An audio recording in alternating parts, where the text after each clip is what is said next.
Okay, let's move on and switch subjects to what the hotel industry has been witnessing. While, of course, what we are seeing right now is a bit of a catch-22 situation. While the vaccine is supposedly a major booster for travel and tourism, the spike in cases in a few states as well could be a deterrent for this demand uptake. So let's try and understand what exactly is happening with the entire hotel industry and whether things are really picking up or not. We have with us Rattan Keswani, the Deputy MD at Lemon Tree Hotels, Sanjay Sethi, MD and CEO at Chalet Hotels, and Ajay Bakaya, MD at Sarovar Hotels. Gentlemen, morning. Good to have you on the show. Rattan, if I could start the discussion with you, how are things really on ground and how far really are we from a revival for the hotel industry back to pre-COVID levels? We spoke about 10 days ago, and I was cautiously optimistic. But I think what's happening around us in the last couple of weeks has put that a little on the back burner. As I had said even earlier, the first quarter was in the 30s and the 40s. The second quarter recovered to the 50s. We were seeing a decent 60s kind of performance in the third quarter and the fourth one. But suddenly, because the spike in cases and sudden changes in, RT-PCR and entry rules, etc., we are seeing the forecast drop. Advanced bookings have got affected for the months of April and May, which were showing a robust pickup till about middle end of February. Also, what's happening is, local DMs are putting in local city regulations, which again, incoming guests are not aware of, and that's causing a little bit of discomfort. At the same time, I think our guests are also being a little irresponsible, and the others are watching them too. And so because of that, I think the fear has again come back. Some of us were supposed to, and Sanjay and Ajay are part of the same panel, were supposed to attend an in-person conference. And I think the other attendees are concerned, and most would want to be in a hybrid situation. So it's a bit of a dip in how we felt. So I guess to get back, it would be somewhere autumn, winter of this year, not before that. Yeah, that's the unfortunate part, Sanjay, because, while December or rather the winter months did see a strong revival coming in, at least when it came to leisure travel. And one would have thought it's going to be a robust summer as well. But now with this feared second wave and a spike in cases coming in a few, states, and like Rattan just highlighted, that there are many other states which have their individual rules which tourists are unaware of, that could really push back the things. Well, Rattan put it very rightly that the trend was positive and moving upwards, and we've seen a little bit of a slowdown in the last couple of weeks. But, I think it's temporary in nature. Structurally, the vaccination drive is going to set things right. And from that perspective, mid to long term, and when I say mid-term, I'm talking about next 2 or 3 quarters, to long term, I think we're moving in the right direction overall. We are also happy that business travel to some extent has picked up. We've seen individual business travel as well as project-based business travel now taking shape. International business travel obviously is completely dependent on when the air routes open up and when business visas get issued. With this recent sort of surge in cases, what we've seen is that F&B seems to have dipped a bit. From that perspective, I think it's the right thing to happen. Most of the bigger hotels were in any case following all the protocols. And we had a recent meeting, for example, with the Chief Minister of Maharashtra, where we committed to even more stricter measures to be adopted to the extent that now we have COVID marshals in our hotels who ensure that everyone's following the right protocol. Not only that, the associations now have created check teams who go and visit hotels and restaurants to ensure that everyone is following the rules. So there are teams that are doing that on the ground, and all that combined together will sort of normalize things. The big challenge are 2 or 3. One, I think we need to make sure that, especially in cities like Mumbai, that the public transport system is managed in a way where we ensure the right COVID protocols are followed. It's difficult, but that needs to be done. And one solution could be increasing the number of trains or buses, but limiting the number of people in each of them to maybe half the capacity. Second thing is the overcrowding of some of the markets. These two are the critical areas that need to be addressed from my perspective. Hospitality, restaurants are largely following the rules. Mr. Bakaya, quite a catch-22 situation, as has been elaborated by our guests, talking about how, yes, there had been an improvement, things were moving to pre-COVID levels, and now the sudden spike in cases seems to have turned everything around. What's the sense that you're getting in terms of when we could see that incremental recovery kicking in, and what inquiries have been like so far? You know, we're out of critical care. We're out of the ICU. We still need some tender loving care to move on in life. It's a large country and a diverse country, and it's a long haul. None of us expects this to turn the corner overnight. We will have a few blips here and there, but in my opinion, I believe the worst is well behind us. And I believe with the vaccination program well underway, we should be up and going faster than what we think. There will be downs. We still have areas like Kerala, which are suffering from COVID in a big way and haven't recovered. We have cities like Bangalore that are so strongly dependent on IT and IT related that are way down in the dumps and need a lot of luck and fortitude to recover. It will take longer. But I think overall, if I put India in one basket, we did a 55% occupancy across the board in our 100-odd hotels in India. And March may be a notch shy, but overall, April, May, June, with lots and lots of Indian weddings are promising to be really good months. We will have some setbacks here and there, but I see them as temporary setbacks. In terms of an overall recovery, anywhere between 6 and 18 months. That's my feel. But I think we're moving upwards now, and we need to remain cautious but positive. Thank you. All right, so recovery could be a long way down the line, but at least the worst seems to be over. Mr. Keswani, wanted to get in your thoughts on the average room rates as to how they are currently shaping up, because at a time they had been considerably below the pre-COVID levels. Have you seen some sort of a spike up or a recovery in the average room rates, and what's the trajectory that you anticipate? So I mean, during the quarantine and, shutdown containment periods, I think average rates were effectively down almost 50%. They then went to a level where they're about 35% under pre-COVID levels, which is a little different in the resort locations where I think the gap is about 18% and not more. So that's been a bit robust. But in the metro cities and tier 2 cities, there is still a dip of about 25-30% from pre-COVID levels. Having said that, as I said, if the occupancy at least holds out, everything can be kept afloat and team members can come back to work and as long as they feel safe.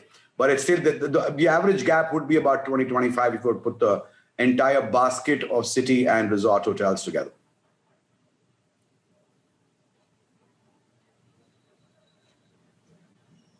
Sanjay, what happens to average room rates? I mean, are they still considerably below the pre-COVID levels? And when is it that we can sense a full-blown recovery? So I think this is completely dependent on which segment comes back when. It's not about, you can't look at it as an average. There are 5 or 6 segments that play the game for us. Right now, the regular business travel segment is not back. And that's the segment that stabilizes your rates. So till that happens, we don't see average room rates sort of stabilizing. So there'll be one step up when the domestic business travel starts in a full-blown fashion. The second step up will be when the global or international business travel starts. So when these two segments kick in, that's when the average room rates will stabilize back to pre-COVID levels. Incidentally, not a single client has asked us, the business, corporate client has asked us for any discounts on this year's rates. It's just that they're not traveling enough right now.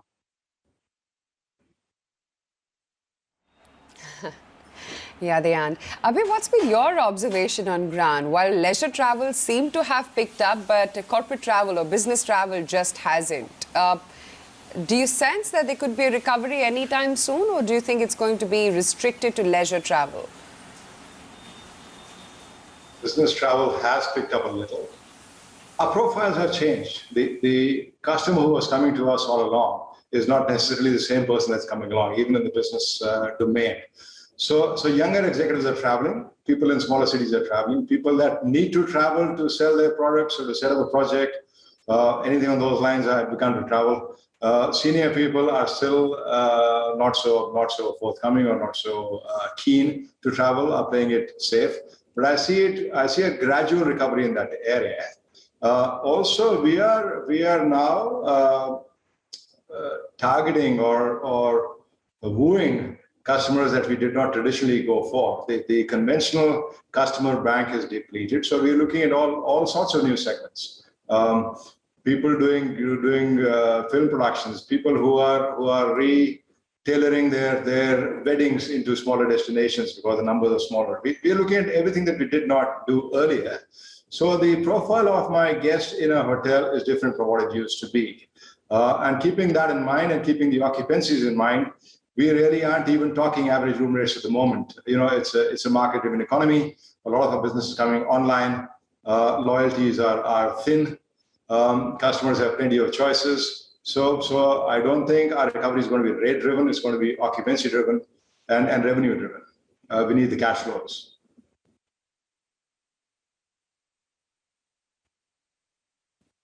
You know, interestingly, you said that people aren't really asking for discounts at a time like this, particularly when it comes to the business travel. But I just want to understand, is Chalet Hotels doing anything to lure more customers or offering value deals, packages? Are you seeing that sense of the revenge travel, and do you want to capitalize on that?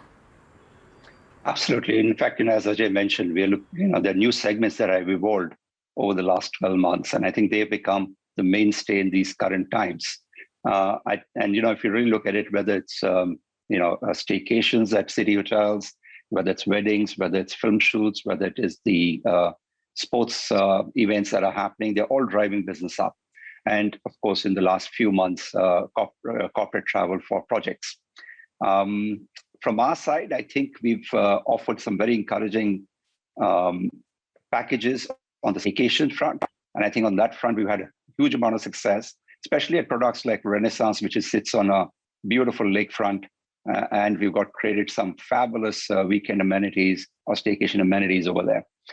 Similarly, in other hotels like JW Marriott Sahar, we've seen great success with IPL business, with the IPL team staying in Mumbai at Renaissance also. We've also seen significant amount of movement happening on the people coming in from outside India and staying in our hotels for that 1 week self-isolation that they have to do. On all that front, we've had success and we've had a few wins. I can't give you the details because for this current quarter, because of restrictions. However, last 2 weeks have been disappointing. I'm pretty sure that by April, sometime in early to mid-April, we'll bounce back again. Fair enough. And Mr. Keswani, how are you looking at the steps that have been taken by the government when it comes to boosting prospects for the hospitality sector? There have been some rebates, the industry status. Do you think that for a sector that has been beleaguered and hit as hard as the hospitality has, that a lot more action needs to be taken, a lot more ammunition is needed from the government, or that as of now their hands are tied and pretty much every sector is struggling? So let me answer in two parts. One is I shall keep silent, and that should kind of explain how we all feel. Does more need to be done? Absolutely. It needs to be done many, many years, and now is a perfect opportunity. We're not seeing, other than conversations, anything tangible come across. And the industry status that people are talking about has been more a couple of states dabbling with that thought. It's not an all-India piece that has come together, and it should. If you look at all the other neighboring countries and otherwise, you see the amount of support that airlines and hospitality have got because they do understand the needs of the employees and the number of people who are employed in our business. Having said that, so it's suffice to say it's been disappointing. Do we have hope? I think our world lives on hope, and we shall keep on hoping. But so far, that's where we are. Can I jump in here? Rattan very rightly, said that it's unfortunately not across India. A couple of states have announced this now. So that's the challenge that we're having. And till tourism and hospitality come on the concurrent list of the central government, this is not going to move forward in a uniform way.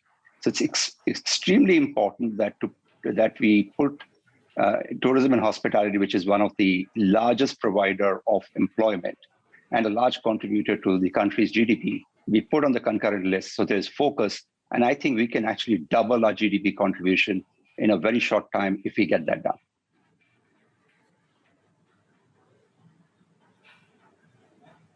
Oh, yes, indeed. So a lot more needs to be done. That's the general message that we're getting. And, Mr. Sethi, what's the outlook when it comes to the earnings? Is there a sense that we will see the FY21 numbers remaining a little bit weak and only that sharp earnings recovery will be witnessed on account of a low base, perhaps in FY22?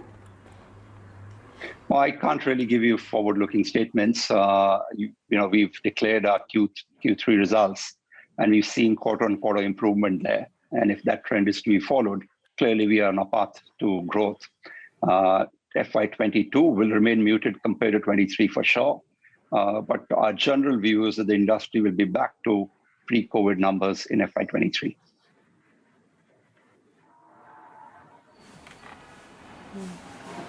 Ajay, what's your own sense on visibility when the business would actually come back? And when is it that the health of the balance sheets for the hotel industry are going to improve?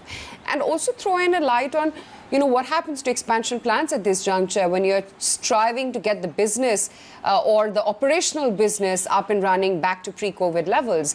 Do CapEx plans then are put on the back burner? So questions 1, 2, 3, when do I see balance sheets improve? A lot depends upon the debt that a company has. If you're low on debt, your balance sheets will improve in 21, 22, very definitely.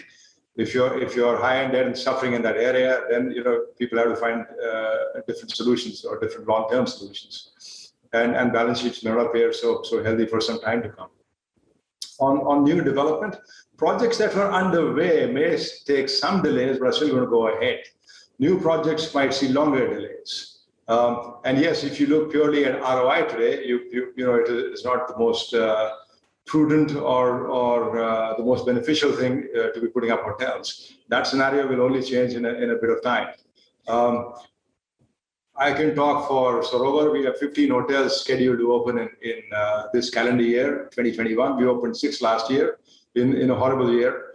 And even if I say all 15 may not happen on time, there could be delays, I'm very confident we'll open another 10 hotels. So there is movement there is traction there, because projects that are 50% plus done are not going to stop just because of the load shutdown. In fact, it's a great time for people planning renovations, for hoteliers planning renovations to get work out of the way before things return to full normal.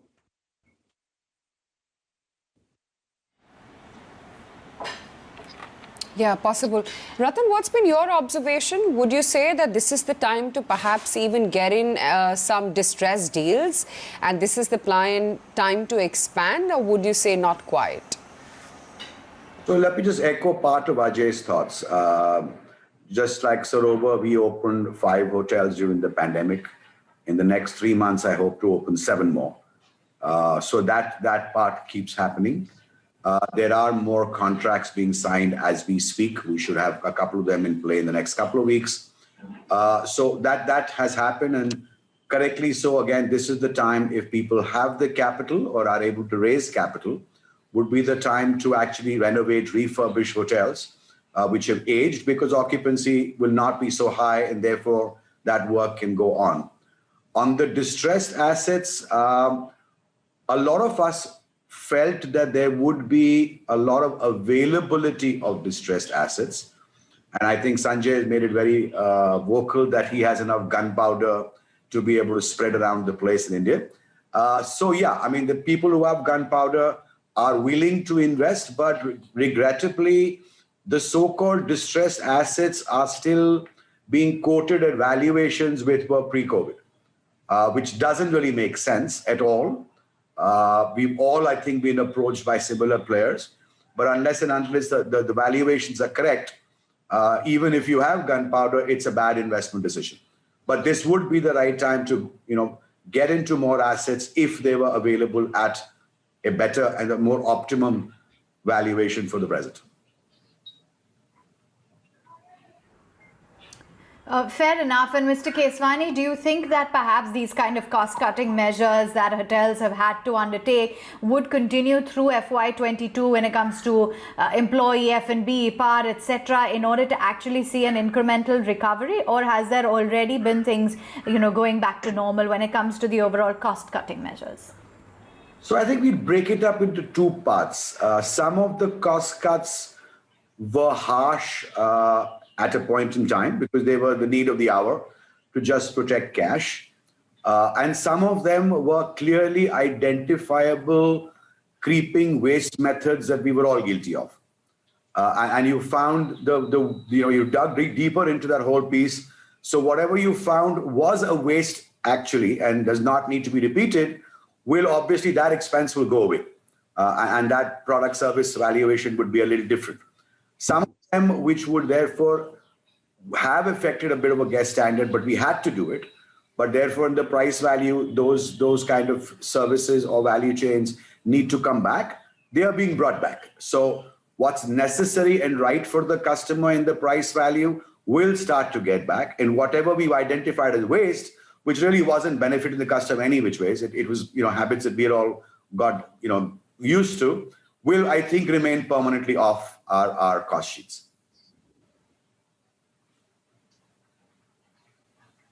Gentlemen, it's been a pleasure having you on board, just giving us a 360-degree view as to what the situation is within the hospitality sector. Mr. Bakaya, Mr. Keswani, as well as Mr. Sethi, thank you for joining us. Thank you. Thank you very much. Have a nice day. Bye-bye.